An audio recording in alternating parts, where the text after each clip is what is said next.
nube. Ahí está, ya nos lo comunicó eso. ¿Y acá qué hacemos ahora? Ahí está.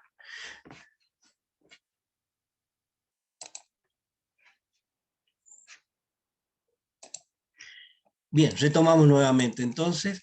Después del pedido de la alumna, entonces retomamos entonces y decíamos que los parámetros eléctricos que teníamos, que nosotros habíamos calculado en circuito en base a análisis y con las leyes de física, de electricidad, nosotros determinábamos así el análisis y obteníamos las valoraciones de esos parámetros. Bueno, pero en este momento y nuestra materia y el hecho de estar integrada al cuarto nivel, ¿no es cierto?, de la carrera, nos va a permitir hacer las mediciones de esos parámetros, es decir, obtener en forma experimental esos valores que antes lo obteníamos en forma analítica, digamos, con cálculo, ¿verdad?, en los modelos circuitales. Bien, a partir de ahí, en las primeras unidades que definíamos una serie de parámetros, tanto de instrumentos como de medidas, después comenzamos un tratamiento de distintos tipos de instrumentos. Analógicos primero, después vimos digitales, ¿no es cierto?, de distintos tipos, basados en una clasificación que hicimos, que tenía referencia al principio de funcionamiento. Es así que vimos el instrumento de bobina móvil, o sea, imán permanente y bobina móvil, el instrumento de hierro móvil, o electromagnético, como lo llamamos, con distintas denominaciones, y la habíamos justificado plenamente por qué esas denominaciones. Después, y las distintas aplicaciones que hacíamos de ello. Esas aplicaciones estaban orientadas, si se quiere, a un grupo reducido de mediciones. ¿Cuáles eran? La medición de las tensiones, la medición de corrientes y medición de resistencia. Eso lo vimos desde un punto de vista de los instrumentos analógicos, pero también después en otra de las unidades desde el punto de vista de los instrumentos digitales, ¿no es cierto?, con sus características y sus ventajas. Bien, ¿qué es lo que hacíamos entonces con esos instrumentos? Nosotros nos permitíamos, o a través de las experiencias y de las conexiones de estos instrumentos, nosotros podíamos medir los valores de esos parámetros, de distintos parámetros eléctricos, o al menos esos tres que hemos mencionado recién. Bueno, pero llega una instancia en que también nosotros reconocemos y recordamos, ¿no es cierto?, como lo hemos visto en alguna otra materia, como es matemática para ingeniería electromecánica, distintos tipos de señales, o sea, ya no exclusivamente es la señal continua y la señal alterna sinusoidal, sino que existían otros tipos de señales, ¿no es cierto?, que también las graficamos, las representamos así en forma gráfica, y veíamos. Y ahí sí, bueno, también reconocimos un poco, haciendo uso, ¿no es cierto?, de lo que es los conocimientos de teoría de circuitos, ¿no es cierto?, y de señales y sistemas. Vimos que las señales tienen distintos parámetros que las caracterizan. ¿Cuáles serían esos parámetros? Bueno, la amplitud era uno, ¿no es cierto? La frecuencia era otro de los parámetros, la forma de onda que tenían esas señales era otro parámetro que se caracterizaba, y en función de esa, el periodo, olvidé, la frecuencia y el periodo, ¿no es cierto?, que están directamente relacionados uno con otro a través de una constante, y bueno, y a través de las distintas formas que tenemos se definían otros parámetros, como es el valor medio, el valor eficaz. O sea que ahí prácticamente tenemos 5 o 6 parámetros que tienen relación con las señales, con otros tipos de señales que nosotros existen, y no solo la exclusivamente alterna, sinusoidal y continua como veníamos estudiando hasta ahora, ¿no es cierto? Bueno, entonces eso nos hace ver un poquito digamos, en la situación en que estamos parados. ¿Cuál es? Nosotros con esos instrumentos medimos un parámetro. ¿Cuál sería? La amplitud, con los instrumentos que hemos estudiado hasta ahora. La amplitud de ese parámetro eléctrico. Pero resulta de que Una señal puede estar caracterizado, como decíamos, por 4, 5 o 6 parámetros eléctricos, y en base a eso se define y se caracteriza esa señal. Bien, entonces llegamos a esta instancia y ante eso, ¿no es cierto?, decimos que ahora vamos a estudiar el osciloscopio, en este caso el de rayos catódicos, no porque sea el único que hay, sino porque sobre él vamos a comenzar. Pero este instrumento ya actúa más que como un instrumento de medición, como eran los que mencionábamos recién, como un instrumento de graficación. Entonces este instrumento nos permite ver la señal, ver la forma de la señal. Y eso, el hecho, lo hace a través de una pantalla que tiene, ¿no es cierto? Es el resultado que nos provee este instrumento. A través de eso, si nosotros podemos medir ya todos esos parámetros que hemos mencionado, o sea, no solo uno, como mencionábamos, como lo habíamos hecho hasta hace un tiempo, sino que ahora con este instrumento vamos a poder medir y determinar, observar inclusive todos esos parámetros. ¿No? Entonces, esa es la gran ventaja que tiene este instrumento, que ya es un instrumento de visualización o de graficación, si queremos decirlo de cualquiera de las dos formas, más que un instrumento de medición.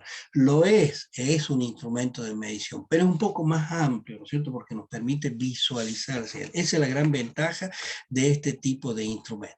Bien, entonces, ¿cómo se caracterizaba este instrumento? Si nosotros podemos tener una observación del mismo desde un punto de vista, o sea, una vista de frente de este instrumento. Acá vemos una vista un poco más en perspectiva, y tenemos un elemento de comparación muy conocido, ¿no es cierto?, que nos permite también tener una real dimensión del tamaño del instrumento. ¿Cuáles eran las partes características de este instrumento?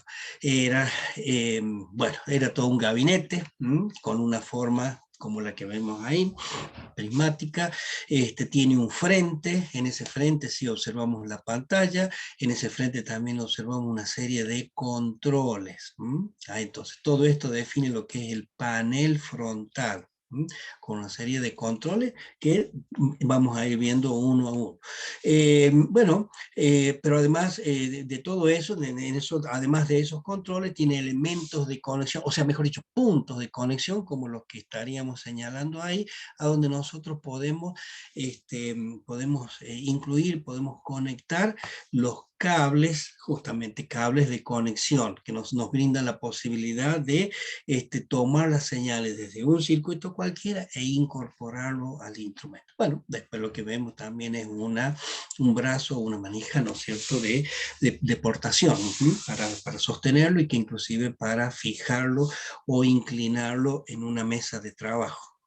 Profe, Bueno, sí, adelante. Alguien preguntó algo. son caros los bichitos eso. Son- sí, sí, son un poquito caros. Bueno, depende de lo que digamos caros, ¿no es cierto? Pero bueno, 20, 30 mil pesos puede ser. Es decir, por supuesto va a depender de marcas, va a depender de las cualidades, ¿no es cierto? Una de las características importantes de este instrumento es el ancho de banda, que se llama. O sea, es decir, el ancho de banda está relacionado con la frecuencia, y la frecuencia es la frecuencia que puede reproducir o que puede representar en su pantalla. Van desde frecuencias muy bajas, del orden de los 50 Hz, por ejemplo, como la frecuencia de línea nuestra, hasta al orden de los gigahertz, ¿no es cierto? Un instrumento típico, o sea, que ahora ya es común, ¿no es cierto? Hasta hace un tiempo eran 20 megahertz, o sea, desde cero o de frecuencia muy baja hasta 20 megahertz, era de frecuencias bajas. En la actualidad ya esas frecuencias bajas están ya un poco más altas, porque la tecnología, bueno, como sabemos, se va superando 50 megahertz, y ya está llegando a 100 megahertz. O sea, para frecuencias bajas estamos ya hablando de eso. Y en realidad un instrumento puede estar entre esos 20, 30, 40 mil pesos, ¿no es cierto? Depende de la marca y de ciertas cualidades que al final vamos a reconocerlas, ¿no es cierto? Profe, Y y existe... tenemos uno, ¿Tenemos uno de esos en la universidad? Sí, por supuesto. En los ¿Sí? laboratorios existe uno.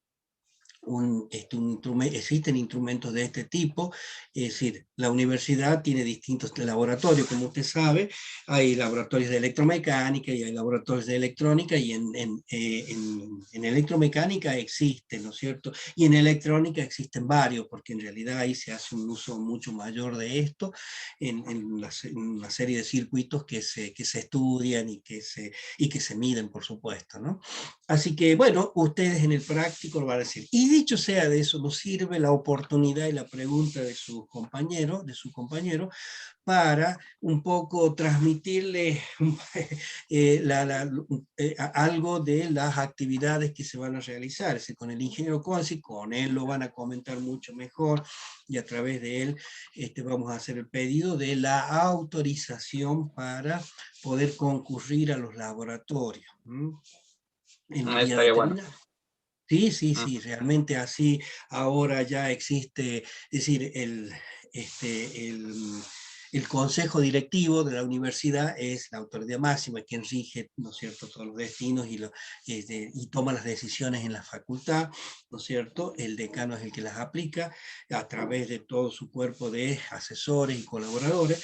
En definitiva, ya ha determinado que se van a poder hacer clases presenciales en los laboratorios, pero no en la forma que lo veníamos haciendo antes, o sea, cuando no existía todavía este problema con el que todavía estamos inmersos, pero sí con unos ciertos criterios, ¿no es cierto? Es decir, y es idea de la cátedra pedir, aunque sea una clase por mes, ¿no es cierto?, en los laboratorios, para que podamos ponernos un poco al día con las mediciones, que ustedes ya la han visto realizarse a través de videos, ¿no es cierto? Y que lo hizo el ingeniero Conci a través de los videos que les ha pasado, les ha proyectado.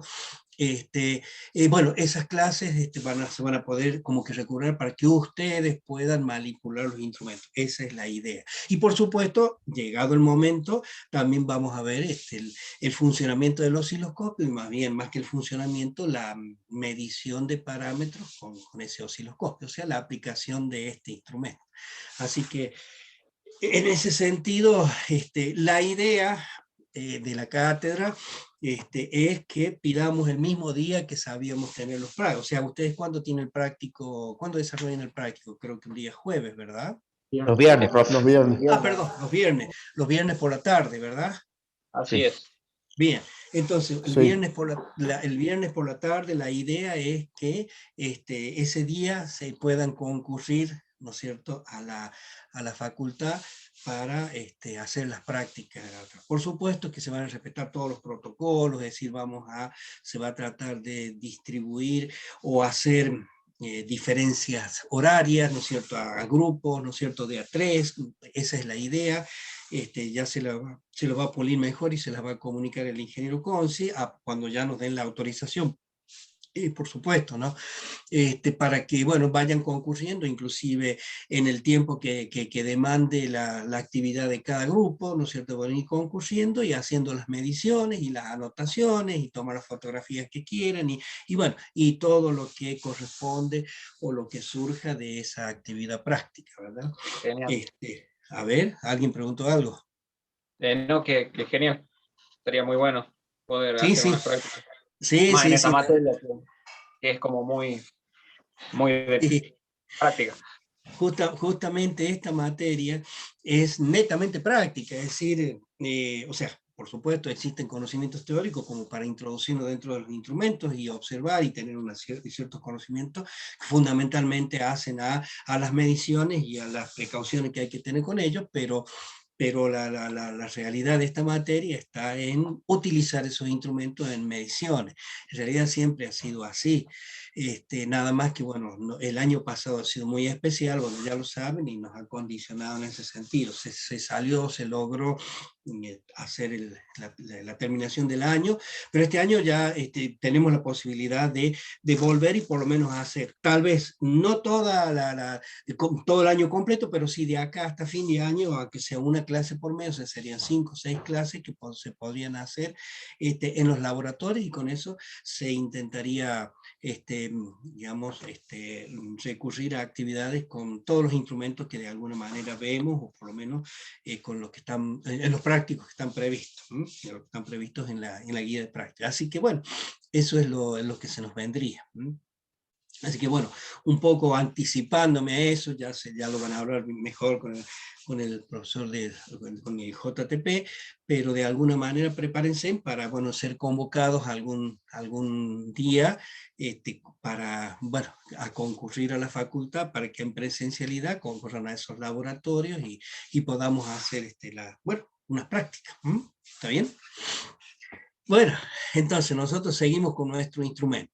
Bueno, de ese instrumento habíamos visto y lo podemos pasar como que muy rápidamente, cómo estaba constituido por el tubo rayos catódicos, que es un poco el corazón, unos ciertos circuitos internos, el panel de control, o sea, el panel frontal, y las conexiones, ¿no es cierto? Ahí tenemos algunas figuras que nos grafican eso, ¿no es cierto? Vemos el panel frontal, vemos el tubo de rayos catódicos, eso representado por esa especie de bombilla ahí de este color negro, los circuitos eléctricos y los elementos de conexión, que son los cables. En este caso, la sonda se llama, muy comúnmente denominada punta de prueba. En realidad, punta de prueba es una parte de la sonda. Se llama sonda en realidad. Bueno, distintas configuraciones. Y bueno, y para el estudio del tubo, que es el elemento principal, uno de los elementos, todo es importante, ¿no? Pero uno de los elementos más importantes, al menos en dimensión, en tamaño y en peso, es el tubo de rayos catódicos. Y justamente basan el funcionamiento de estos instrumentos en el comportamiento, en el desempeño de este tubo de rayos catódicos. Para eso lo hemos dividido en 5 zonas de estudio, un poco como para ordenar el estudio simplemente. La zona de generación, la zona de enfoque, la zona de desviación, post-aceleración y la zona de pantalla. ¿Qué es lo que es? La zona de generación es, bueno, donde realmente se produce el haz, ¿no es cierto? A ver, esa zona de generación es una parte que normalmente se denomina cañón. ¿Por qué cañón? Porque produce disparos como si fuera un cañón bélico, ¿no es cierto? Pero en realidad lo que dispara, lo que produce es ese haz de electrones, o sea, un conjunto de electrones, o sea, una determinada cantidad de electrones que constituyen el haz, ¿no es cierto? Y que es el que en definitiva después va a impactar en la pantalla, en su parte interna, y es el que va a producir el dibujo de la señal que tratamos de representar. Bueno, esa zona de generación lo que hace justamente producir esos electrones, o sea, soltar los electrones del material del que es excitado y está preparado justamente para eso. Después hay una zona de enfoque que le da una cierta conformación al rayo. ¿Para qué? Para que el impacto sea el más correcto posible en cuanto a enfoque y en cuanto a las formas del punto que produce en la pantalla. Después existe una zona de desviación, también la hemos comentado. Esa zona de desviación lo que hace, ¿qué cosa es? Es producir el movimiento de ese rayo, porque en realidad el dibujo que se va a ver representado en la pantalla, ¿no es cierto?, va a ser consecuencia de un movimiento que tiene ese haz, ¿no es cierto? Entonces el impacto va a ser en diferentes puntos que de alguna manera es como si nosotros tomáramos un marcador y en una pizarra estaríamos dibujando una señal. Bueno, eso lo hace, ¿no es cierto?, el haz, ¿no es cierto?, electrónico, en su impacto con la pantalla. Bueno, y para que produzca esa señal, entonces actúa toda esta zona de desviación que está constituida por por las placas de desviación, o por las placas deflectoras en realidad, así se llaman, placas deflectoras. Hay una zona de post-aceleración, en realidad lo que pretende es acelerarlo, darle mayor aceleración, porque el hecho de acelerarlo produce mayor velocidad, le da más velocidad a los electrones que constituyen el A. El hecho de tener mayor velocidad le da más, ¿qué tipo de energía? Energía cinética, ¿no es cierto?, a las o a cada electrón. Entonces, al tener mayor energía cinética, el impacto es mayor o produce una mayor iluminación en la pantalla. Por eso se post-acelera o se acelera después de una aceleración final. Y bueno, y después finalmente la pantalla, que es en definitiva, si bien nosotros la vemos desde la parte exterior, es donde en la parte izquierda, digamos en la gráfica que tenemos ahí, donde impacta el haz de electrones, ¿no es cierto? Y en el punto de impacto, ¿qué es lo que hace? Como tiene está constituido, está revestido por internamente, ¿no?, por fósforo. El fósforo tiene la cualidad de, cuando se incrementa su energía térmica, entonces se enciende. Se enciende, y bueno, y eso es lo que nosotros vemos, un punto encendido, que después a la larga, por una cuestión de integración y de movimiento, ¿no es cierto?, se traduce en la representación gráfica de la señal que nosotros queremos representar. Bueno, un poco eso era lo que nosotros habíamos visto en la clase pasada. Entonces íbamos estudiando una a una cada una de ellas. Repito, esto que estamos viendo es el osciloscopio de rayos catódicos, ¿no es cierto?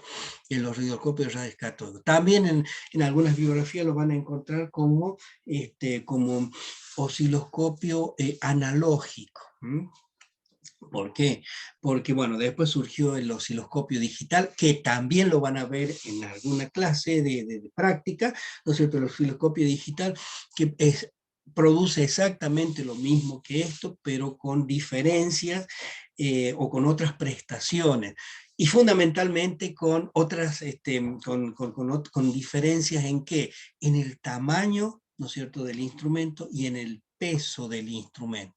Y otras prestaciones que directamente, cuando ustedes grafican una señal o en el osciloscopio le incorporan una señal, para medir en un osciloscopio de rayos catódicos, ustedes tienen que hacer una contrastación y una observación en la pantalla de los distintos cuadritos que tienen, ¿cierto? Una retícula que hay ahí.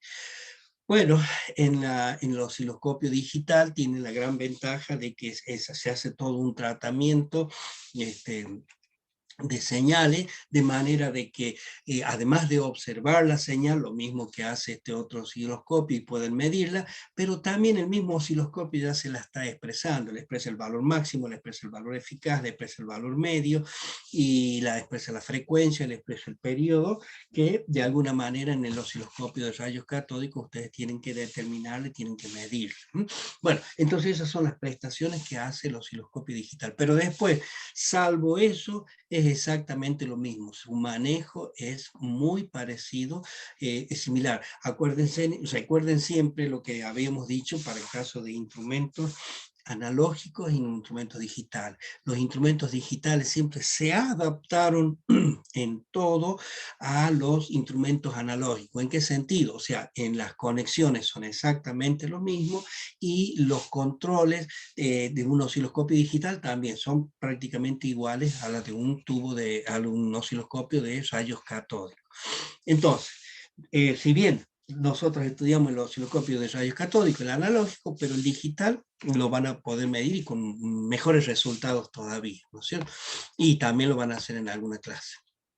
Bueno, habíamos estudiado cada una de esas zonas, zona de generación, zona de enfoque, zona de deflexión, y ahí estábamos, ¿no es cierto? Recuerdo entonces, la zona de generación es la que produce los electrones libres. ¿Cómo lo hace? Calentando un cátodo. ¿Cómo se calienta? A través de un filamento, como si fuera, ¿se acuerdan las lámparas incandescentes que tenían un filamento que se calentaba por el paso de la corriente hacia a un color rojo amarillento, y bueno, ¿qué es lo que produce el calor? ¿Se acuerda que una lámpara encendida no la podemos ni tocar porque el calor que despedía, ¿no es cierto?, el calor que tiene, que irradia, bueno, eso mismo produce eso. En este caso es aprovechado, ¿no es cierto?, para calefaccionar un material basado en níquel, con ciertas aleaciones, ¿no es cierto? Pero el níquel es altamente emisivo, o sea, cuando se calienta genera genera electrones. Esos electrones, bueno, van a quedar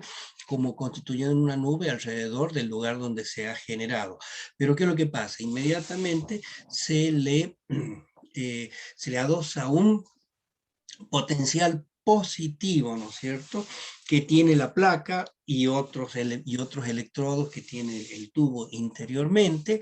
Entonces, ¿qué es lo que va a pasar? Los electrones que tienen una placa, que tienen una carga negativa, ¿qué es lo que va a pasar? Y van a tender a ser atraídos por esa placa o por ese electrodo con carga positiva, ¿m? Por una cuestión del comportamiento, ¿no es cierto?, de cargas eléctricas de distintos signos, ¿se acuerdan?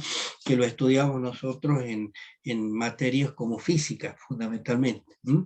Física 2. Bueno, en definitiva, ¿qué es lo que pasa? Van a ser atraídos por ese potencial. Y se acuerda que después, entonces hay un potencial que acelera inicialmente y desplaza a los electrones desde el cátodo donde son emitidos, donde se producen, los desplaza, por ejemplo, en este caso, en el dibujo, hacia la derecha, a donde va a estar la pantalla, o va a estar esa placa, o va a estar ese ánodo con carga positiva. Bueno, ¿qué resulta? Que en ese viaje, ahí, ¿no es cierto?, que recién inicia, se va a encontrar con algo, ¿no es cierto?, que es lo que normalmente se denomina la grilla de control. ¿M? La grilla de control. A ver, déjenme ver un momentito. Sí, la grilla de control. ¿Qué es lo que es la grilla de control? Es una especie de parrilla, digamos. ¿Ah? Parrilla con elementos, así como con elementos o elementos conductores horizontales y verticales, ¿no es cierto? ¿Qué es lo que pasa? Que tienen carga negativa, ¿no es cierto? Entonces, si tienen carga negativa van a tratar de repeler, pero hay algunos electrones que ya han adquirido cierta energía, cierta velocidad, y pasan por los intersticios que dejan esos conductores horizontales y verticales, es decir, esos agujeritos, diríamos, ¿no es cierto? O sea, una serie de agujeros por ahí para pasar una cierta cantidad de electrones. En definitiva, ¿qué es lo que hace la grilla? De alguna manera moderar y determinar la cantidad de electrones que van a pasar, digamos, que van a pasar de ella, que van a sortear el efecto de repulsión que provee esa grilla. Es decir, la grilla regula la cantidad de electrones que va a tener el haz. Por lo tanto, si deja pasar mucho, el haz va a estar constituido por una buena cantidad de electrones, y si deja pasar poco, por una mínima cantidad de electrones. ¿Cómo va a influenciar eso? Y va a influenciar con que el haz que va a impactar en la pantalla tenga mayor cantidad de electrones o menor cantidad de electrones. Y bueno, y es lógico pensar, y yo entiendo que ustedes ya lo están haciendo, si tiene mayor cantidad de electrones, el impacto va a ser mayor y va a ser mayor la iluminación. Por lo tanto, regulando, fíjense, en el potencial negativo que tiene esa grilla, ustedes determinan la cantidad de electrones que tiene el haz. Y por lo tanto, ¿cómo se refleja? ¿Cuál es el resultado? Un dibujo o un impacto, ¿no es cierto?, más iluminado o menos iluminado. Por eso existe un control que va a regular ese potencial de la grilla, y que es el que se llama el control de intensidad. ¿Qué intensidad? La intensidad lumínica que va a tener el dibujo que se representa en la pantalla, el dibujo de la señal. Entonces, por un lado teníamos el cátodo con su filamento que producía los electrones, empiezan a desplazarse hacia la derecha, pasan por la grilla que regula quiénes pasan y quiénes no pasan, ¿no es cierto? Con eso se determina un flujo de electrones, o sea, una cantidad de electrones, y eso determina la iluminación, o más bien la intensidad con que se dibuja la señal en la pantalla. Bueno, después de eso teníamos una zona de enfoque. ¿Qué es lo que es la zona de enfoque? En realidad le da un tratamiento prácticamente óptico a ese haz de electrones. ¿En qué sentido? Es que trata de hacer coincidir la distancia focal, ¿no es cierto?, que va a tener ese haz de electrones, ¿no es cierto?, con la distancia a la que se encuentra la pantalla. ¿Mm? Entonces, fíjense, porque cuando esa distancia es coincidente, ¿no es cierto? Vamos a tener que el punto va a impactar, que todos los electrones van a impactar en un mismo punto, diríamos. Por lo tanto, la iluminación va a ser correcta, el dibujo va a ser el óptimo. Pero puede ocurrir que no, que la distancia focal esté antes, ¿no es cierto?, de la pantalla o que esté después de la pantalla. En cualquiera de los dos casos, la iluminación, o sea, lo que va a impactar en la pantalla va a ser ya no un punto, como lo dijimos en el caso de lo óptimo, sino en una zona. Por lo tanto, el dibujo es menos claro, es más difuso, no está tan correctamente enfocado. O sea, esto véanlo como en el caso de los que tengan experiencia o les guste el tema fotografía, ¿no es cierto? Como una imagen en una cámara de foto, ¿no es cierto? Correctamente enfocado y otra que no está correctamente enfocada. ¿Qué es lo que pasa cuando algo no tiene el enfoque correcto en el caso de una fotografía? Y nosotros vemos la imagen un poco más difusa, no la vemos tan clara. Bueno, exactamente pasa lo mismo. ¿Qué es lo que es el enfoque?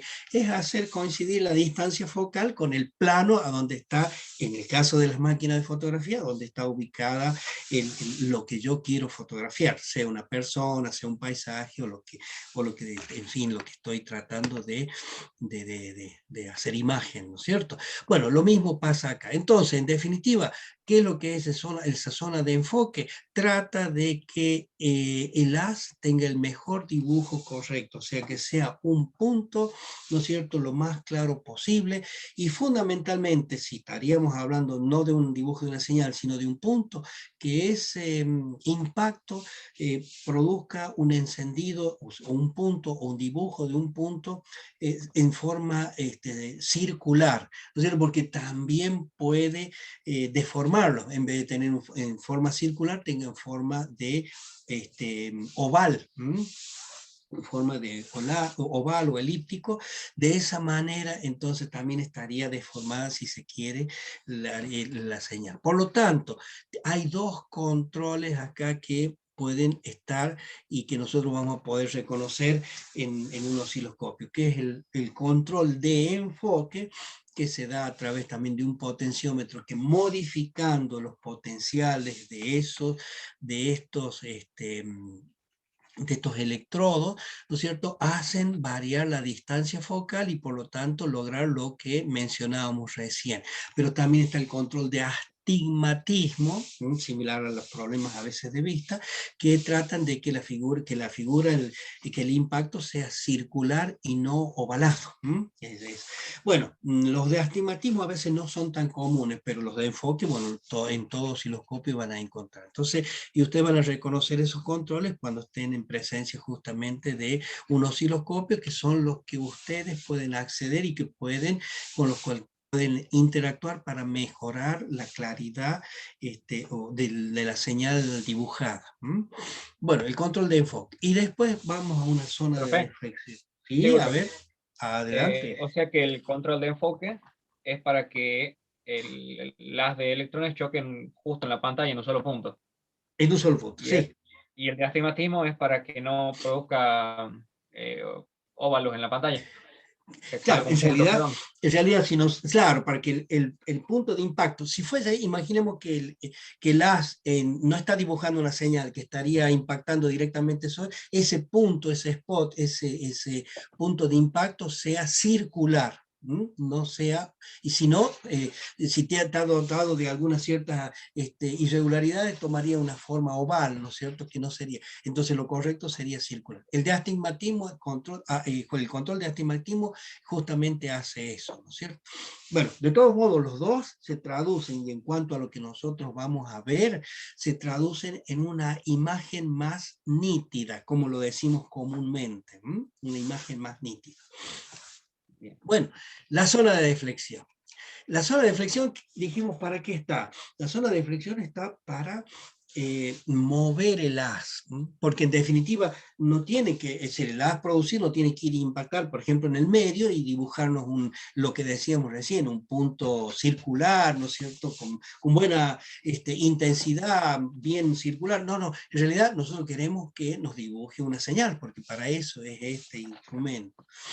cómo hace el dibujo de la señal, cómo lo logra, justamente a partir de dos efectos, o más bien de dos movimientos, uno horizontal y otro vertical.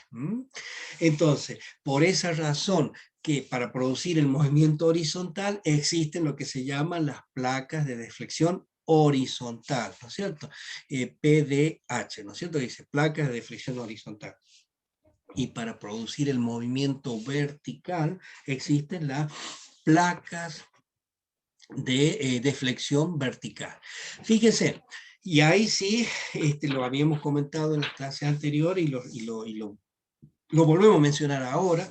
Estas placas, si se quieren, deben su nombre al movimiento que producen, no a la ubicación que tienen, porque si nosotros miramos tratamos de explicarnos, ¿no es cierto?, la posición que tienen estas placas. Fíjense, en las placas deflectoras horizontales que van a producir un movimiento horizontal, ¿no es cierto?, justamente tienen una ubicación vertical en realidad, serían como dos placas así ubicadas en forma vertical, pero producen un movimiento horizontal.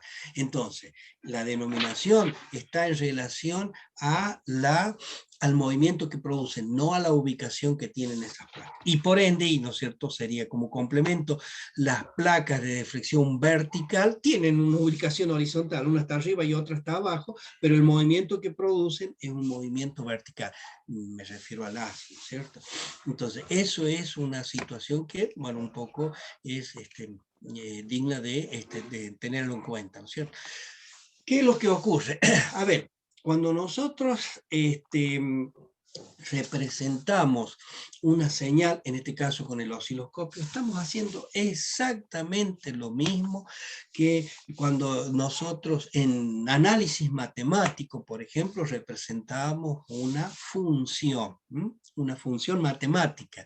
Fíjense, ¿qué es lo que hacíamos? Y recurríamos a que para representar una función matemática, cualquiera, ¿no es cierto? Y igual a x cuadrado o y igual al seno de x, bueno, como lo hacíamos en análisis matemático. ¿Cómo hacíamos para representar eso? Recurríamos a un sistema de ejes cartesianos, ¿cierto? Esos ejes cartesianos tienen ciertas condiciones. ¿Cuáles eran? Que entre los dos tienen que tener una separación angular de 90 grados. ¿Recuerdan eso, no es cierto? Ahí se definían los cuatro cuadrantes, bueno, todo lo que vimos en matemática, que ustedes ya lo conocen muy bien.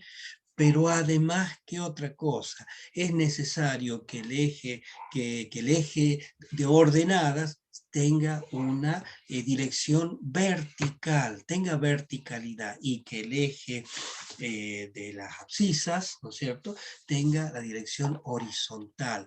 Es decir, que entre los dos, ¿no es cierto?, además de tener 90 grados, uno sea vertical y el otro sea... O sea, porque podemos tener los 90 grados de separación, pero tenerlos inclinados así.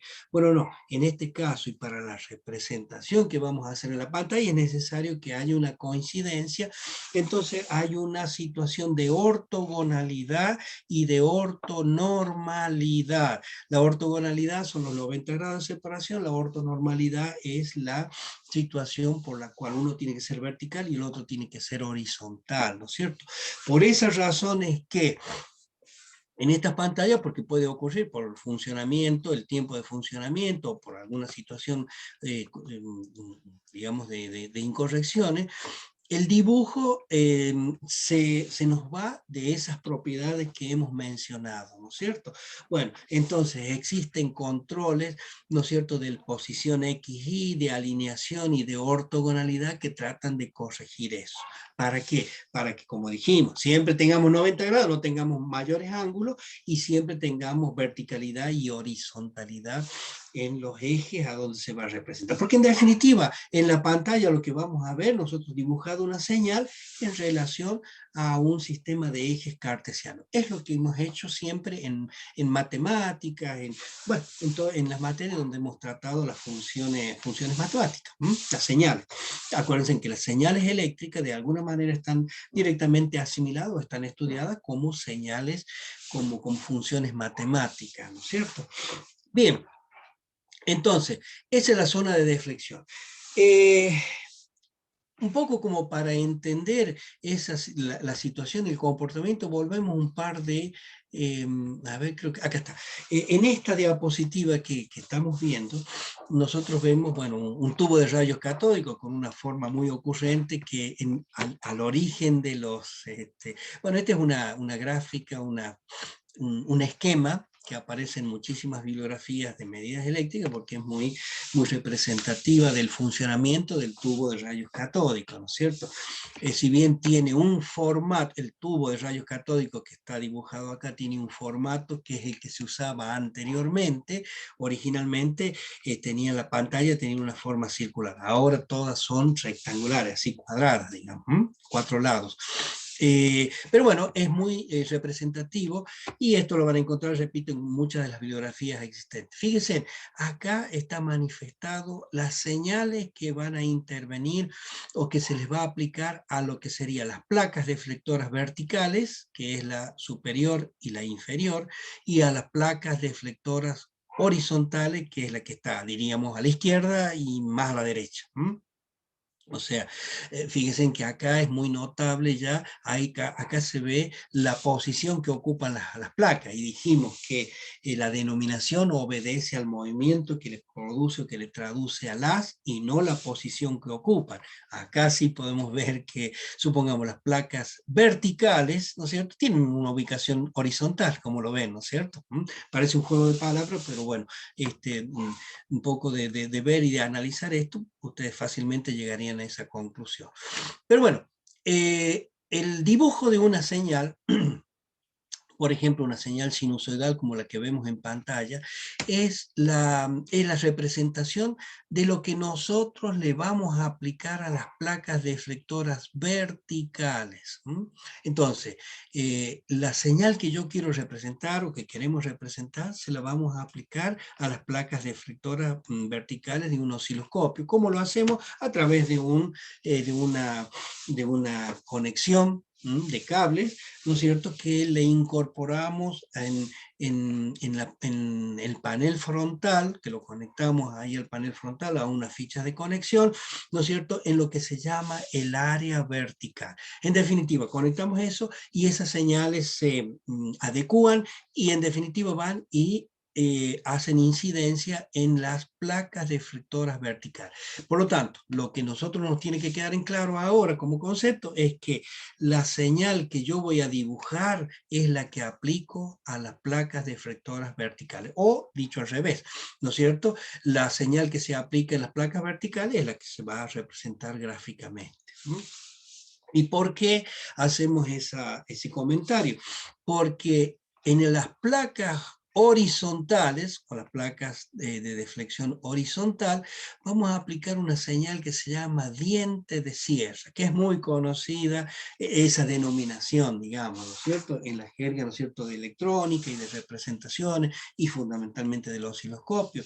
Es muy común hablar de esa señal diente de sierra. Bueno, ¿por qué se denomina así? Porque es similar a los dientes de una sierra metálica para corte ya sea de madera o de cualquier otro elemento normalmente, ¿no es cierto? La forma que tienen los dientes de una sierra de esa sin fin, que es una especie de triángulo así desplazado, ¿no es cierto? Así, en definitiva está constituido por una rampa. ¿Qué es lo que es eso? ¿No es cierto? Es una señal lineal y después como un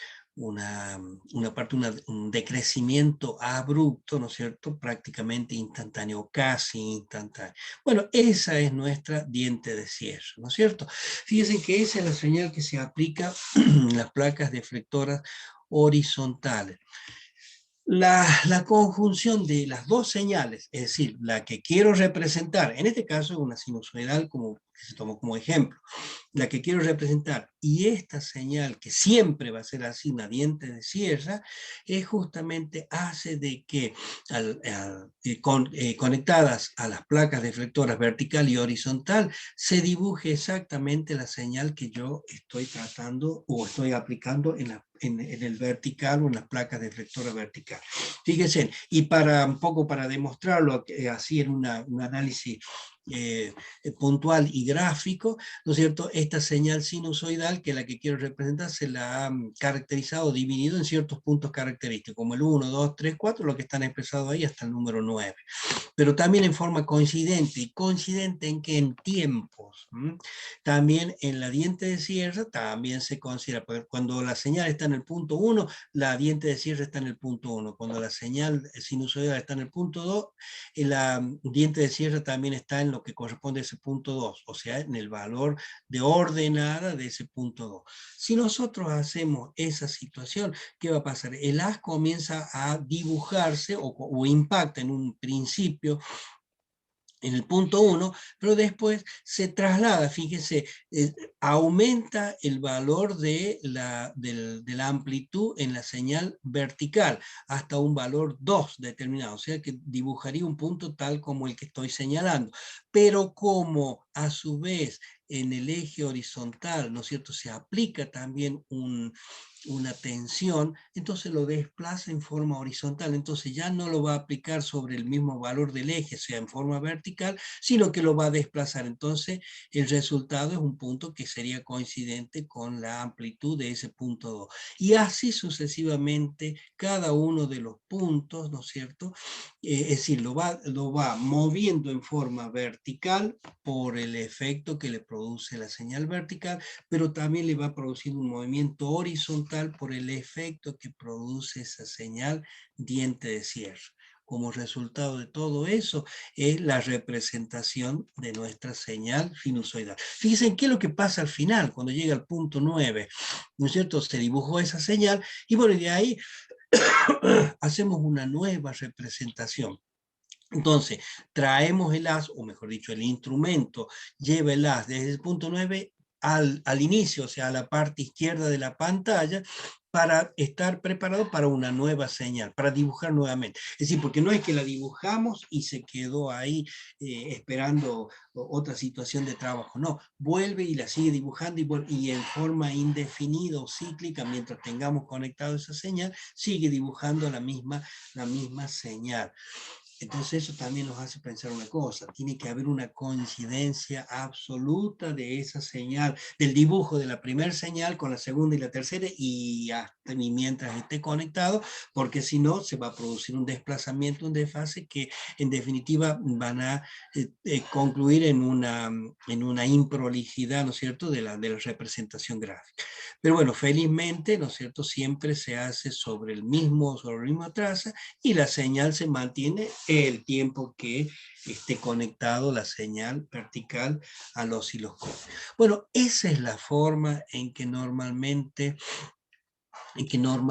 se representa, ¿cierto? Repito, en base al doble efecto de un movimiento vertical y un movimiento horizontal, ¿no es cierto? Bueno, ahora sí, con eso, fíjese en que la deflexión electrostática, ¿qué es lo que era? Entonces, es decir, ¿cómo se ha producido todo eso? A través de este fenómeno, que es la deflexión electrostática. En realidad existen distintos tipos de deflexión electrostática o deflexión electromagnética, ¿no es cierto? Bueno, en el caso de los osciloscopios utilizan deflexión electrostática, es decir, tienen esas dos placas que habíamos visto, ya sea la horizontal o la vertical. Acá estamos analizando, por ejemplo, la vertical, ¿no es cierto? Pero en definitiva producen el mismo efecto. Digo, el mismo tipo de movimiento le inciden al haz, ¿no es cierto?, en función de las señales que le aplicamos. Pero ¿qué es lo que es la deflexión? Es como si fuera esto un condensador, fíjense, ¿no es cierto?, cargado positivamente en uno de sus placas y negativamente en el otro. ¿Qué es lo que va a hacer el electrón que va cruzando por ahí, por entre medio de esa placa? Y va a tender a desviarse hacia la parte positiva, porque por una cuestión, como decíamos, de signo de las cargas eléctricas, ¿no es cierto? Es decir, este condensador con con un potencial positivo en la parte superior, negativo en la parte inferior, ¿qué es lo que va a producir? Va a producir un campo eléctrico, ¿se acuerdan? Cuando estudiaban campo eléctrico en física 2. Bueno, entonces un campo eléctrico que va a hacer que el electrón o una carga intermedia se desplace, lógicamente, en función del signo. Como es un electrón, esa carga eléctrica se va a desplazar hacia a las placas cargadas positivamente, o con mayor potencial. Bueno, justamente en esa, imaginemos la presencia de un electrón, que acá estaría caracterizado en el punto A. Ese electrón, cuando inicia, ¿no es cierto?, su viaje y es afectado es influenciado por el campo eléctrico debajo de esas placas, ¿qué es lo que va a hacer? Y bueno, va a tender a acercarse, a tener un movimiento hacia arriba, diríamos en el dibujo, o sea, hacia el potencial positivo. Pero a su vez sabemos que tiene un movimiento hacia la derecha, ¿no es cierto? Que es la atracción que le produjo el potencial positivo de la placa. Es decir, tenemos dos vectores que lo van a estar reclamando a ese electrón. Entonces imaginemos que es en el dibujo a la derecha, que ese electrón le va a incidir un vector que le produce la velocidad hacia la placa y otro vector, fuerza, ¿no es cierto?, que lo va a mover hacia arriba en este caso, ¿no es cierto? Le van a producir dos velocidades, que acá la caracteriza por V sub P y V sub D. Entonces, el resultado va a ser que le van a ir cambiando punto a punto el posicionamiento en realidad, en relación al que tenía inicialmente, que era en el centro de la pantalla, ¿no es cierto? De manera que se va a constituir una trayectoria curvilínea ahí, si bien no se aprecia en toda su dimensión, pero una trayectoria curvilínea, ¿no es cierto? Y que, fíjense, cuando llega al punto B, donde tiene la incidencia de los campos, a partir de ahí ya deja de tener ese efecto, ¿no es cierto? Por lo tanto, continúa ya en forma recta, ¿no es cierto?, y con el movimiento con el que venía. Antes venía curvo y acá en este punto adquiere una trayectoria rectilínea que coincide con la tangente de la curva en ese punto, en el punto B. Y continúa en forma recta hasta impactar después, seguir su desplazamiento, hasta impactar en la pantalla, en este punto caracterizado como M, denominado M, y eso es el resultado. Ahí va a producir su graficación, su incidencia, va a producir el encendido del fósforo, y ahí es donde se va a ver el impacto de ese electrón. Está analizado desde el punto de vista de un electrón. Fíjense en cuál es el resultado de todo esto, que el electrón que antes tenía una trayectoria y que iba a incidir en el punto 0, ahora incide en el punto M. O sea, en el punto O, perdón, incide en el punto M. Fíjense en que la distancia entre lo que hubiese sido sin señales en las placas y lo que ocurre después con las señales en las placas, ¿no es cierto? Es una diferencia de puntos de impacto. Y la distancia que existe entre esos diferentes puntos posibles de impacto, el O y el M, es lo que normalmente se denomina desviación. Fíjese que es diferente. Una cosa es la deflexión, es el efecto de producir el movimiento horizontal o vertical.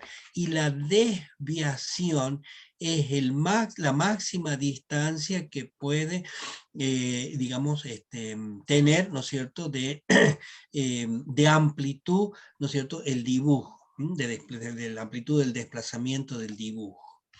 Bueno, fíjense que acá como un comentario curioso, si yo en lugar de haber tenido la pantalla en la posición en la que dibujé esta línea, que lo dibujé simplemente como una línea, lo hubiese corrido un poco más a la derecha, lo hubiese tenido en un punto imaginario como el que estoy, en una trayectoria imaginaria como la que estoy marcando. ¿Qué es lo que hubiese pasado? Y este electrón hubiese seguido viajando y hubiese producido un impacto en otro punto, y fíjense que la desviación hubiese sido mayor, ¿no es cierto? Hubiese sido mayor. ¿Qué es lo que nos está diciendo eso? Que si yo quiero tener una figura más grande, es decir, una pantalla más grande, yo lo que tengo que hacer es retirar más, ¿no es cierto?, la pantalla del punto donde se produce, donde se inicia la desviación.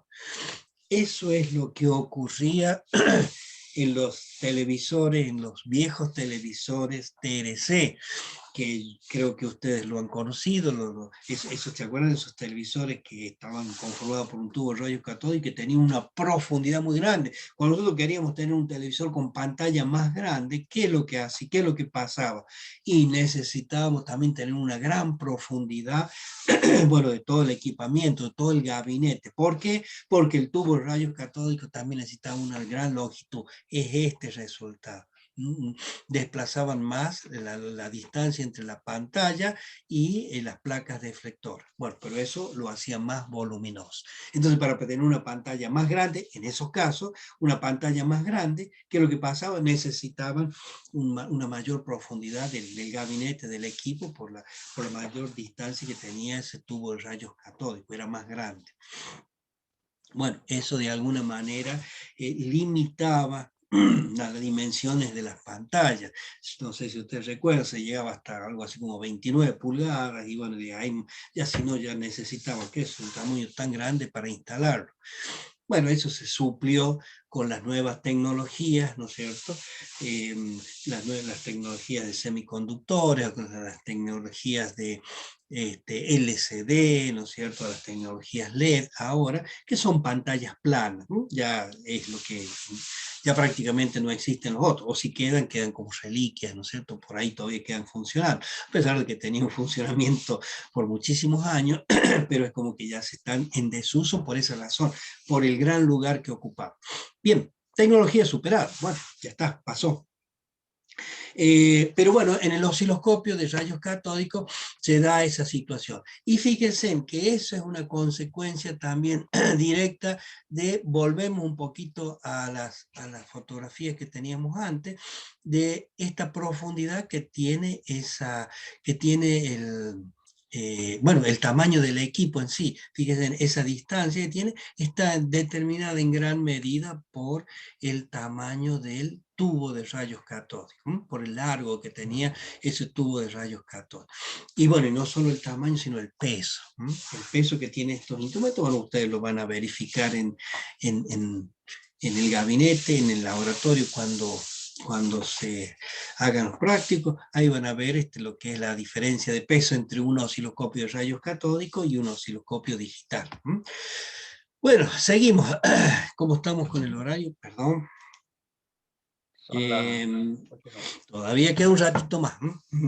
Bueno, entonces avanzamos un poquito más. Fíjense que de esa deflexión electrostática se puede hacer todo un análisis, inclusive dimensional, un análisis en profundidad en base a los parámetros. Bueno, ese análisis lo tienen ustedes realizado en el apunte. No miremos con tanto desprecio estas ecuaciones, pero simplemente qué es lo que hacen. Hacernos plantearnos una situación de equilibrio de lo que es el campo eléctrico en las placas deflectoras, definido. ¿Se acuerda lo que era un campo eléctrico? Era un potencial dividido en una distancia. Perfecto, la distancia de separación de las placas.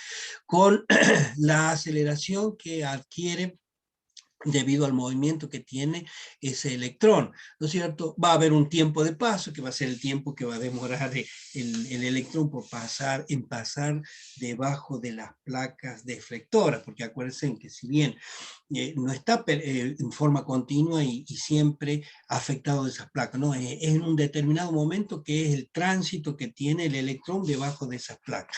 Bueno, todo eso se plantea una situación de equilibrio, ¿se acuerdan? Se determinamos esas dos velocidades, esa B sub D y esa B sub P, que eran las velocidades que nosotros teníamos, una componente horizontal, una componente vertical. En definitiva, si nosotros analizamos esto, se llega a que, y después hacemos una situación de equilibrio de las energías, ¿no es cierto?, de la energía cinética y la energía potencial, llegamos a establecer una ecuación del movimiento del electrón, de un electrón.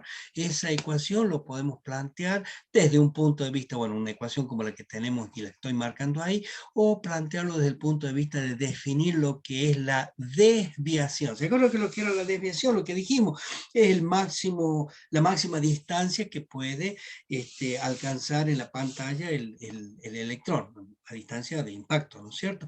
Bueno, fíjense en que esa desviación está determinada en este caso por un valor I, con valor de ordenada simplemente, y es proporcional a qué cosa, al potencial que nosotros tenemos en las placas deflectoras, a la longitud, ¿no es cierto?, de las placas deflectoras, a la separación entre las placas deflectoras. Fíjense, a ver, me vuelvo un poquitito a este dibujo, fíjense que L sería la longitud que tienen esas placas deflectoras, y L sería la separación entre las placas deflectoras y la pantalla, ¿no es cierto? Entonces, de vuelta, volvemos acá, entonces decimos, al potencial de las placas deflectoras, a la longitud de separación con la pantalla, inversamente proporcional a que a 2, bueno, es una constante que surge de, de la ecuación de la energía cinética, ¿no es cierto? Ve que lo que era la separación entre las placas verticales, ¿no es cierto? Y B sub P es el potencial de la placa, el potencial que le ejerce el ánodo que está moviendo el electrón, ¿no es cierto? Cuanto mayor sea el potencial, más rápido va a ser, menor el tiempo de exposición, por eso está menor el tiempo de exposición del electrón debajo de la placa, por esa razón figura en el denominador. Nosotros sabemos que con cualquier relación así de este tipo, ¿no es cierto? O sea, que esté expresada a través de un cociente, cuando yo quiera incrementar, ¿no es cierto?, el valor que obtengo, que lo que, o aumento el numerador, o disminuyo el denominador, ¿no es cierto? Y bueno, y en función de eso se hace una... Y también se puede plantear la sensibilidad, es decir, digamos, el desplazamiento o la desviación que se produce en función del potencial que nosotros tenemos en las placas. Bueno, son valores característicos que, o más bien que caractericen al funcionamiento de la placa. Pero lo que se pretende con esto, cualquiera si tiene mayor interés lo puede analizar desde un punto de vista de las ecuaciones que normalmente se utilizan en física, en la parte eléctrica, ¿no es cierto? Pero lo que se pretende con esto es demostrar de que la desviación es mayor cuanto mayor sería el potencial que tenemos en las placas, ¿no es cierto? O mayor la dimensión de los elementos de esas placas. Lógicamente, siempre también recurrimos a que en la actualidad se tiende a minimizar ciertas cuestiones, entonces, bueno, siempre hay que buscar una situación crítica. De todos modos, eso no lo decidimos nosotros, no lo van a decidir ustedes, sino que es una situación que se plantean los productores de este tipo de instrumentos en cuanto a su concepción, su fabricación, su tamaño y las características y las dimensiones de sus elementos. Pero lo importante es reconocer, acuérdense, deflexión, ¿qué es lo que es? El movimiento del electrón debajo o producido por las placas. ¿Y qué es lo que es desviación? Es el resultado de esa deflexión. Resultado manifestado por una distancia, por la máxima distancia entre el centro de la pantalla y el punto de mayor impacto o más desviado, diríamos más desviado o que tiene mayor deflexión. Bueno, finalmente, tenemos una zona de posaceleración. ¿Se acuerda de la zona de posaceleración? ¿Qué pretendemos con esa zona de posaceleración? Darle una mayor velocidad. Si bien venía con una velocidad, pero darle una mayor velocidad. Para eso se lo acelera nuevamente. ¿Cómo se lo acelera? Con campos eléctricos. Campos eléctricos que también están incorporados en cierta parte del tubo, o sea, en la parte final. ¿Cómo lo incorporan? O a través de una especie de malla, de una especie de bobinado, como lo ven acá, y donde nosotros eso lo conectamos a un potencial, fíjense, en alto, 10 kilovoltios, miren, 10.000 voltios, o a través de una capa conductora, ¿no es cierto? Como si fuese una placa, o sea, en definitiva es el revestimiento interior, es como una especie de pintura interior a ese tubo. Entonces esa pintura es una pintura metálica, ¿no es cierto?, al cual se le incorpora, o que se le conecta más bien, una tensión, una diferencia potencial muy alta. Fíjense, en 10.000 voltios acá, 20.000 voltios, ¿no es cierto? Bueno, eso justamente es algo que se tiene que producir en el instrumento, en una fuente de tensión, o sea, a través de circuitos que se llaman multiplicadores, se produce eso, y Y bueno, por eso, digamos, tienen un gran consumo, tienen un calentamiento, en fin, adecuado, que debe ser evacuado, el calor, entonces toda una tecnología que hay apropiada. Pero bueno, digamos, con esos medios, ya sea esta capa conductora interior o con estas especies de grillado que tenemos acá, de esta especie de toroides que tenemos acá conectados a alta tensión, se lo acelera, se le da una aceleración final, que ¿qué es lo que le produce eso? Le produce mayor velocidad a los electrones, ¿no es cierto? Fíjense, con mayor velocidad, vuelvo un poquito a la ecuación anterior, ¿qué es lo que voy a tener? Si yo tengo mayor velocidad, y si tengo mayor velocidad, fíjense, elevado al cuadrado, entonces tengo mayor energía cinética. Por lo tanto, el impacto produce mayor, transfiere mayor energía, transfiere mayor calor y vamos a tener mayor iluminación. Entonces, el resultado va a ser mejor. Bueno, esa zona de post-alersen. Y para terminar, ¿no es cierto?, la zona de pantalla. Con esto terminaríamos ya. ¿Qué es lo que es la zona de pantalla? O la pantalla en sí es lo que nosotros vemos, es la parte final del tubo de rayos catódicos y que de alguna manera transmite al exterior, que es donde va a estar, al frente va a estar el operario, ¿no es cierto? El resultado de todo el funcionamiento de ese osciloscopio. En realidad, las pantallas, fíjense que había mostrado, hay un caso histórico que le decía que era una fotografía muy utilizada, todo, de una pantalla circular. Bueno, en la actualidad todas las pantallas tienen este formato, así rectangular, ¿no es cierto? Rectangular con la base horizontales son, o sea, con los lados horizontales son de mayor tamaño que los lados verticales. ¿Qué es Profe, lo que tiene esa pantalla? Sí, alguien profe, preguntó algo. sí, Adelante. ¿a qué se debe que cambió el formato? Digamos.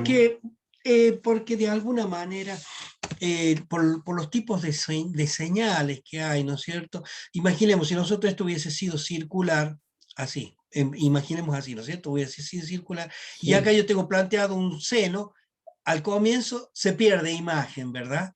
Se pierde imagen. bien, Entonces, en definitiva, ¿qué es lo que estamos tratando de hacer? Mira, no nos olvidemos que, o recordemos siempre de que lo que nosotros tratamos de representar acá o en la pantalla es un sistema de eje cartesiano. El sistema de eje bien, cartesiano, de alguna manera, son está en forma lineal, así cuadrática, cuadrado, rectangular, como la que vemos acá. Es un poco tal vez la justificación por la que se adoptó. Y en la actualidad todas son así, todos los osciloscopios que lo vamos a ver con este formato de pantalla, ¿no es cierto? Eh, eh, la pantalla, en definitiva, ¿qué es lo que es? Es también es todo vidriado, todo es un vidrio, porque todo el tubo de rayos catódicos es una cápsula de vidrio, un vidrio grueso, ¿no es cierto? Porque tiene que resistir toda la energía que proviene o que impacta, ¿no es cierto? Que proviene del cañón e impacta en la pantalla. Y además se produce vacío en él, gran calor, gran temperatura, y internamente la pantalla está pintada con fósforo, como dijimos. El fósforo, acuérdense que es lo que se calienta y lo que se enciende y lo que produce la iluminación. No es fósforo puro, sino que está aleado, está digamos, está mezclado con otra sustancia. En base a las mezclas esas que le hacen, que le aportan de otras sustancias, es la coloración que se puede obtener en la pantalla. Y fíjense, acá hay una tablita que, bueno, nos ayuda un poco a recordar, o por lo menos para definir. Eh, el fósforo mezclado con óxido de zinc y silicato de magnesio, como dice acá, manganeso, produce un color verde, que es el clásico, el verde o el azul verdoso, ¿no es cierto? Es el clásico que utilizan los osciloscopios. O sulfato de zinc más cobre, ¿no es cierto? Pero existen otros colores, como son, fíjese, el violeta o rojos, inclusive, que a veces se utilizan en otras áreas. En los tubos, en los osciloscopios, el color más mayormente adoptado es ese color verde, azul, así.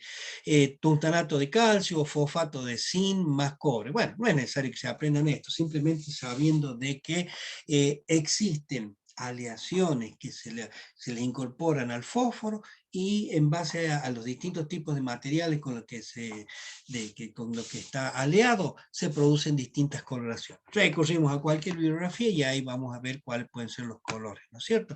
Eso también lo dota de lo que se llama una cierta persistencia. ¿Qué es lo que es la persistencia? Es es el mantenimiento de ese encendido. Porque el fósforo tiene dos cualidades. Una es que actúa como elemento fluorescente y que actúa como el elemento fosforescente. Elemento fosforescente.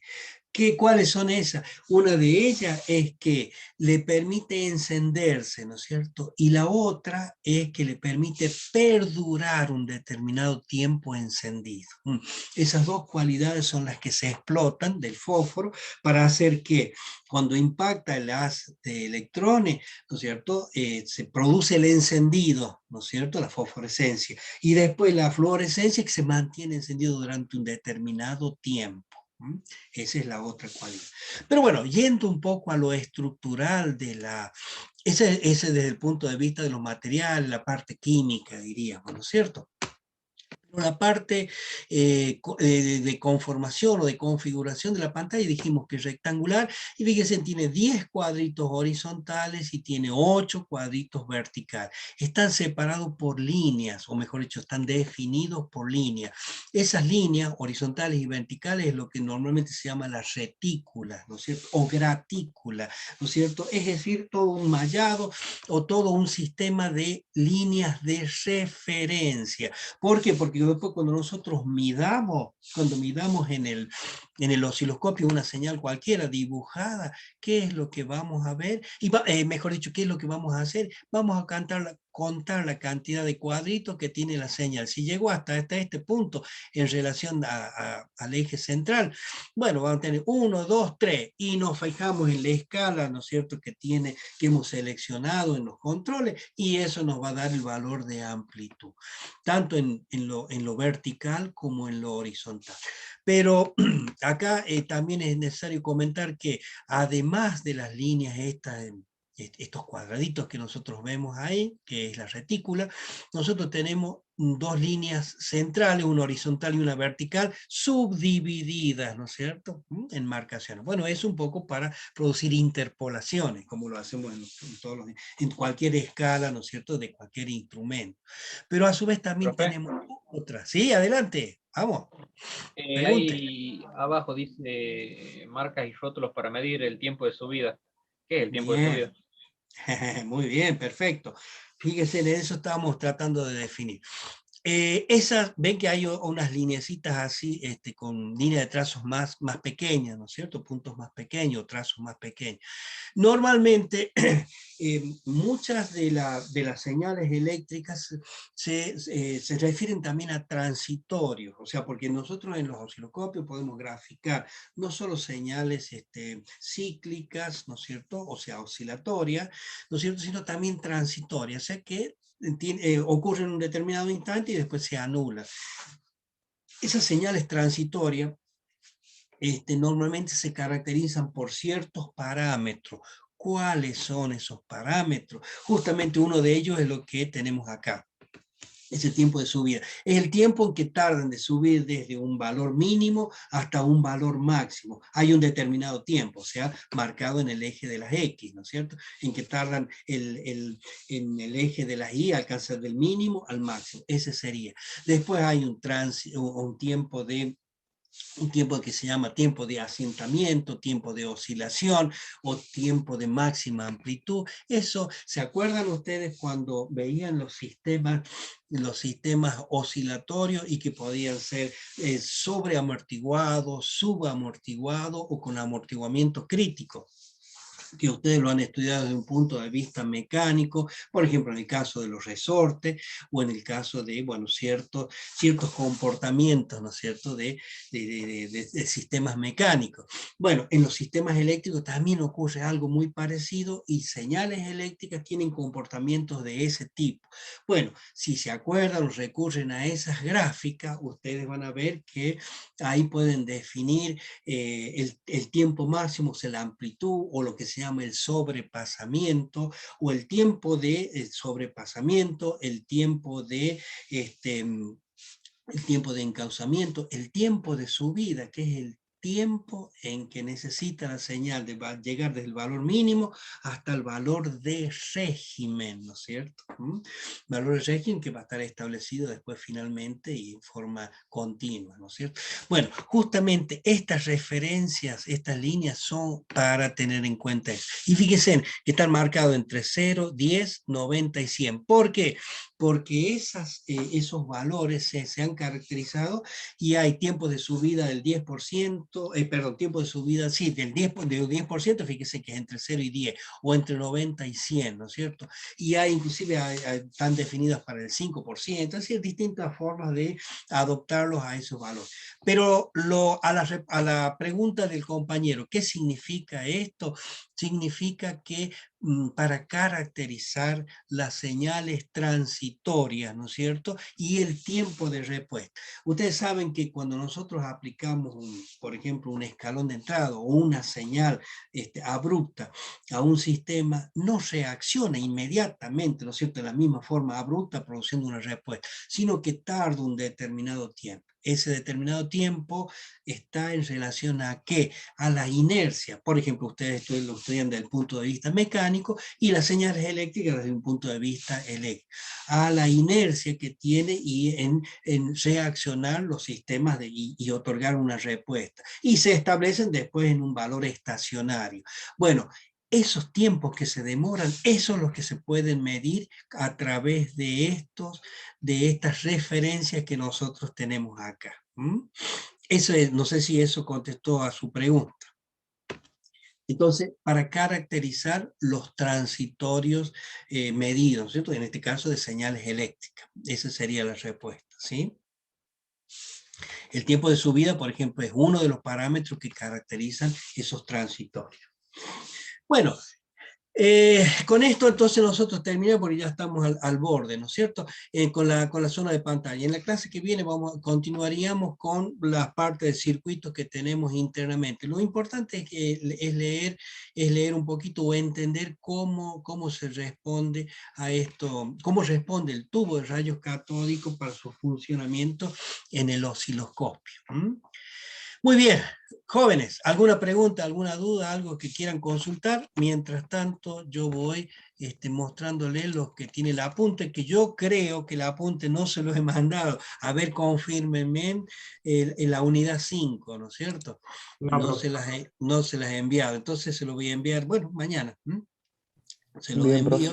Fíjense, esto, ¿no es cierto? La guía de estudio, osciloscopio de rayos catódicos, bueno, tienen esa introducción, las gráficas que hemos visto, una clasificación o tipos de osciloscopio en función de la frecuencia. Fíjense, una de las preguntas de los alumnos eran las cuestiones de precio. Fíjense, las cuestiones de precio van a estar, entre otras cosas, muy relacionadas con estas características. Para baja frecuencia, para alta frecuencia o para frecuencia de metro, para muy alta frecuencia, que se hablan de los gigahertz. Acá fíjense, está definido para 20 megahertz. Como la tecnología se va superando ya a una baja frecuencia entre 50 y 60 megahertz, ya están considerados bajas frecuencias en este momento, ya, ¿no es cierto? Y así sucesivamente, y eso va a seguir siempre en continuo cambio, ¿no es cierto? Pero bueno, las distintas formas en que, bueno, y acá tenemos nuestro osciloscopio, el tubo de rayos catódicos, mejor dicho, qué elementos tiene, cómo estaría constituido, lo que explicamos, la zona de generación, la zona de enfoque, la zona de deflexión, ¿no es cierto? Cómo se produce la deflexión, inclusive ese análisis que se hizo, ¿no es cierto? Acá incluimos también un comentario de deflexión electromagnética, cómo se produce, pero eso no lo utiliza el osciloscopio de rayos catódicos. Eso lo utilizaban los antiguos televisores, como les mencionaba recién, utilizan deflexión electromagnética, lo que se llamaba, por ahí alguien ha sentido nombrar, lo que se llamaban los yugos, el yugo que tenían, que era todo un bobinado que iba alrededor del cuello en forma exterior, eso producía la deflexión electromagnética, ¿sí? Pero eso se utilizaba en televisores, en osciloscopios exclusivamente deflexión electrostática por una cuestión de frecuencia, ¿no es cierto? Para frecuencias más altas ya el comportamiento ya de las deflexiones electromagnéticas ya no son tan adecuadas. zona de posaceleración, lo que vimos recién, y la zona de pantalla, con los comentarios. Y bueno, en la clase que viene continuaríamos con el diagrama de bloque y todo lo que sigue del osciloscopio hasta llegar al final a las especificaciones, y bueno, y en el práctico ustedes van a ver el uso. Bien. Bueno, ¿alguna pregunta? ¿Alguna duda? No, creo que no. Bueno, profe. Sí, sí, adelante. Ahí con compañeros estábamos hablando sobre el tema que, acuérdense que no hemos rendido el recuperatorio del primer parcial. Algunos, sí, algunos han quedado de terminar de rendir, sí, porque habíamos postergado la última fecha que habíamos convenido. Sí, No hay problema. sí, profe. Bueno, todo es atendible. Bueno, ¿hay alguna fecha, algo previsto? ¿Ustedes tienen...? Mire, nosotros estábamos deliberando ahí con los compañeros. Nosotros rendimos ahora el 10, una materia. Y sí, puede ser el viernes siguiente del 10, creo que cae 16, ¿no? No sé. Sí, 16 será, dice. Creo que sí, no estoy con el calendario en mano. O sea, digamos, después del 10 en realidad. La fecha que usted pueda después del 10. No hay problema, no hay problema. A ver, estamos en julio, ¿no? Vamos a estar en agosto. En ese momento, a ver, sí, diríamos, ustedes rinden el 10. Y bueno, sí, tienen ahí tenemos un viernes 13. ¿Quieren rendir un viernes 13? Bueno, no, hay algunos que sean un poquito supersticiosos, que no va a querer. Sí, adelante. Igual, los chicos también, recuerden que también tenemos elementos también que rendimos un viernes. Ajá. Así que tenemos que ver primero qué fechas van a tomar la parte práctica de elementos un viernes y de ahí veamos, porque si no, no vamos a poder un viernes. Bueno, entonces ustedes díganme, entonces cuando sería, puede ser un miércoles también, un miércoles a la tarde, ¿sí? Si el viernes les es problemático porque tienen otra actividad. ¿Ustedes un miércoles pueden? Sí, un miércoles creo que sí. No solo cursan máquinas eléctricas, ¿no? El miércoles. ¿Y hasta qué hora tienen el miércoles? Máquinas eléctricas o lo que sea. ¿Hasta qué hora están con la clase? O con, creo que a las 9 de ahí arrancamos elementos de máquina. Después sí, entonces, sí, están con problemas en el miércoles. Y bueno, elijan el viernes, ¿no es cierto? El viernes que a ustedes les parezca mejor. Por eso pónganse de acuerdo ustedes. Dele, profe, entonces ahí vamos a deliberar de última porque tenemos un grupo. Después del 10, como dijeron, porque bueno, quieren dedicarle un poquito a esa materia del 10. Sí, perfecto. Sí, y ahí le avisamos, lo hablamos por el grupo. No hay problema, me avisan la próxima clase, cuando consúltenlo entre todos ustedes y me avisan. Dele, profe. ¿Y un sábado es opcional igual? ¿O sí o sí tiene que ser de día de semana? No, yo no tengo problema hacerlo un sábado, nada más que un sábado a la mañana, ¿les parece bien? Sí. A las 6 de la mañana les tomo si quieren, no hay problema. Bueno, si ustedes quieren. No quieren el sábado. Bueno, entonces a las 6 de la mañana. Puede ser también un sábado, sí, a la mañana, pero no muy tarde, porque si no después yo también tengo algunas actividades el sábado, algunas actividades de índole familiar. Dele, profe. Por eso, entonces vamos a deliberar y vamos a... No más de las 9, y cosas que estemos hasta las 10 a lo sumo, ¿no es cierto?, rindiendo y recuperamos eso. Porque después también ya se habla de la presencialidad para los exámenes parciales. Es muy probable que el segundo parcial lo hagamos con presencialidad, en la misma o el mismo horario que tenemos en clase. Así que también vayan pensando en eso, ¿saben? Bien, profe. Dele. Bueno, listo, jóvenes. Entonces, concretamente, ustedes vean cuál es la fecha más adecuada y bueno, seguimos avanzando. Y nos vemos el próximo martes, si Dios quiere. Nos vemos el próximo martes. Dele, profe. Suerte, profe. Cuídense mucho. Nos vemos, profe. Y nos vemos, vemos. profe. Gracias, profe. Hasta luego. Felicidad, que anden bien.